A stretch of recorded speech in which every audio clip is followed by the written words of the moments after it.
Assalamualaikum. Kami dari Kumpulan 4 akan membuat pembentangan berdasarkan apa yang telah ditemubual bersama Pegawai Pemulihan di Agensi Anti Dadah Kebangsaan. Kami sekumpulan bersepakat untuk melakukan temubual terhadap Pegawai Pemulihan di Agensi Anti Dadah Kebangsaan Daerah Pasir Mas, Kelantan. Pegawai pemulihan yang ditemubual bernama Encik Najib bin Muhammad Noor. Beliau memulakan kerjaya dalam bidang rawatan dan pemulihan hampir 11 tahun. Pada awal tahun 2009, beliau memulakan kerjaya dalam bidang ini di Puspen Jelebu Negeri Sembilan, iaitu Pusat Penagihan Narkotik. Seterusnya, beliau berhijrah ke Bumi Kelantan pada tahun 2017 dan memberi perkhidmatan beliau di Agensi Anti Dadah Kebangsaan Kelantan sehingga kini. Pendidikan yang diterima oleh Encik Najib selepas tamatnya SPM, beliau sambung ke pusat pengajian yang lebih tinggi iaitu Diploma Pembangunan Manusia di UPM Serdang. Bukan itu sahaja, Encik Najib juga telah membuat pengajian jarak jauh semasa berkhidmat di Puspen Jelebu Negeri Sembilan. Beliau menyambung ke ijazah sarjana muda iaitu Bachelor Sains dan Kemasyarakatan di USM Pulau Pinang.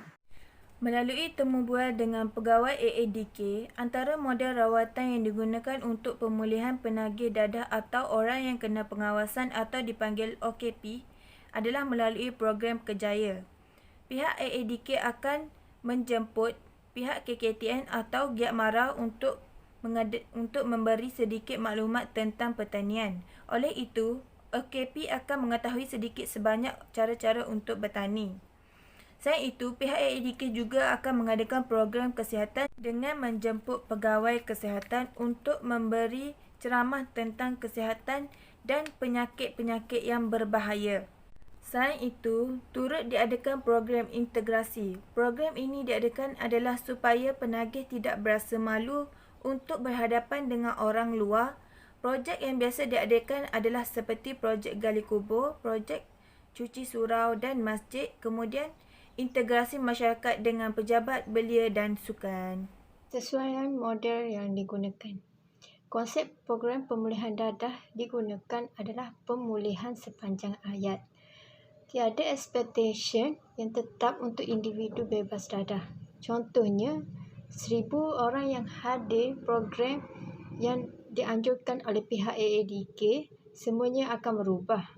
Hal ini kerana selagi individu tersebut masih berada dalam golongan yang masih terlibat dengan dadah seperti member-member, ahli keluarga, jika terdapat golongan yang terlibat dengan dadah masih berada dengan mereka, hal ini menyebabkan kesukaran bagi mereka terus berubah. Kita hanya mampu memberi bimbingan dan nasihat atau melakukan program kepada individu yang terlibat dengan dadah. Perubahan yang akan berlaku itu atas kehendak diri individu sendiri. Walau bagaimanapun, buat masa sekarang, pihak AADK membuat kerjasama dengan Universiti Sains Islam Malaysia Nilai (USIM) untuk merangka model baru iaitu program 7 langkah. Program 7 langkah ini adalah lebih memfokuskan kepada keagamaan. Hal ini dilakukan kerana kebanyakan individu yang terlibat dengan dadah, penyalahgunaan dadah ini adalah mereka yang terpesong daripada pegangan agama. Apa yang dapat disimpulkan daripada hasil temubual bersama Encik Najib berkaitan dengan keberkesanan model rawatan yang dijalankan ke atas penagih dadah adalah hanya terdapat beberapa peratus sahaja yang betul-betul berjaya pulih selepas menjalani program rawatan untuk masalah ketagihan dadah. Hal ini demikian kerana majoriti tangkapan yang dibuat adalah hasil daripada tangkapan yang baru, iaitu mereka yang tidak pernah dirawat atau ditangkap oleh mana-mana agensi akta penagihan dadah dan pelibatan,nya dengan dadah adalah kurang daripada tempoh 1 tahun. Seterusnya, kita juga mempunyai kes yang berulang di mana kebiasaannya ia melibatkan mereka yang sudah mempunyai rekod sebelum-sebelumnya atau sudah banyak kali terlibat dengan kes penagihan dadah.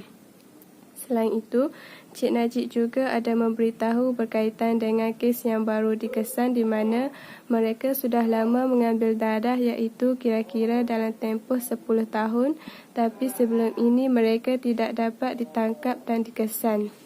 Oleh itu, Cik Najib memberitahu yang tiada statistik yang jelas berkaitan dengan mereka yang betul-betul berjaya dalam keberkesanan model rawatan yang dijalankan.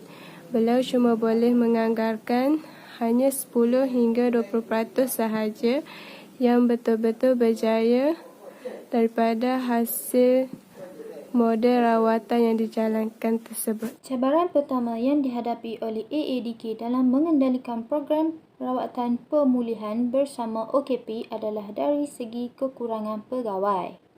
Encik Najib menjelaskan bahawa AADK memiliki kekangan dari segi pegawai di mana mereka kekurangan pegawai untuk menjejak OKP yang tidak hadir semasa program pemulihan. OKP yang tidak hadir semasa program pemulihan boleh dikenakan caj langgar syarat dan didakwa di mahkamah.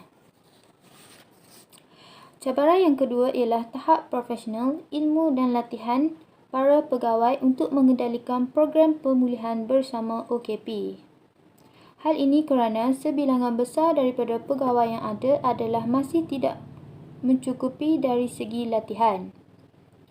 AADK menetapkan bahawa setiap 5 orang OKP akan dikendalikan oleh seorang pegawai AADK. Cabaran yang terakhir ialah cabaran dari segi kehadiran OKP semasa program. Menurut data dan statistik yang dikongsi oleh Encik Najib bersama kami, jumlah keseluruhan OKP di bawah AADK daerah Pasir Mas adalah seramai 996 orang dan yang hadir hanyalah 50% daripada jumlah keseluruhan iaitu lebih kurang 500 orang OKP sahaja yang hadir semasa program. Oleh itu, OKP yang tidak hadir akan dijejak dan didakwa di mahkamah serta dikenakan caj atas kesalahan langgar syarat program pemulihan. Model rawatan yang digunakan ialah model rawatan salam ibadat, yang mana ia menekankan bahawa penagih perlu menghadiri dan mendekati diri dalam aktiviti keagamaan di masjid, yang mana aktiviti keagamaan itu diisi dengan aktiviti solat hajat, solat taubat, ilmu fardu ain, fardu kifayah, berzikir dan yang paling penting menekankan solat 5 waktu dalam setiap diri penagih. Seperti yang sedia maklum, apabila kita menjaga solat 5 waktu, kehidupan seharian kita akan dijaga oleh pencipta kita. Oleh itu, Encik Najib juga turut menyatakan bahawa program ini sangat memberi kesan dan feedback yang positif dari bekas-bekas penagih yang telah pulih dan juga orang ramai. Program ini bukan sahaja dijalankan di AADK Pasir Mas, malah turut dijalankan di AADK luar daripada negeri Kelantan iaitu Terengganu dan sebagainya. Cadangan penambahbaikan. Antara cadangannya ialah melalui organisasi AADK Kebangsaan iaitu program pemulihan dadah yang dianjurkan dan juga pusat pemulihan persendirian. Contoh pusat pemulihan persendirian ialah Pengasih, Sahabat dan juga Baitul Taubah. Tetapi pihak mereka juga masih lagi berusaha try and error untuk sentiasa mengadakan berbagai lagi program berkaitan penyalahgunaan dadah. Selain itu, menggunakan pendekatan narkotik anonymous yang diambil dari konsep AA iaitu Alcoholic Anonymous untuk menangani masalah ketagihan alkohol yang dikemaskinikan menjadi NA untuk menangani masalah dadah. Mereka juga bekerjasama dengan Akreda di USIM iaitu satu jabatan ASEAN Center for Research in Drug Abuse. Di USIM bekerjasama untuk mencari satu modul yang sesuai untuk menangani masalah ketagihan dadah di Malaysia. Seterusnya, program 7 langkah yang dikeluarkan oleh pihak USIM. Pada 2021, hampir sebahagian besar AADK daerah akan implementasikan program 7 langkah yang bergerak sekali dengan program mentrik.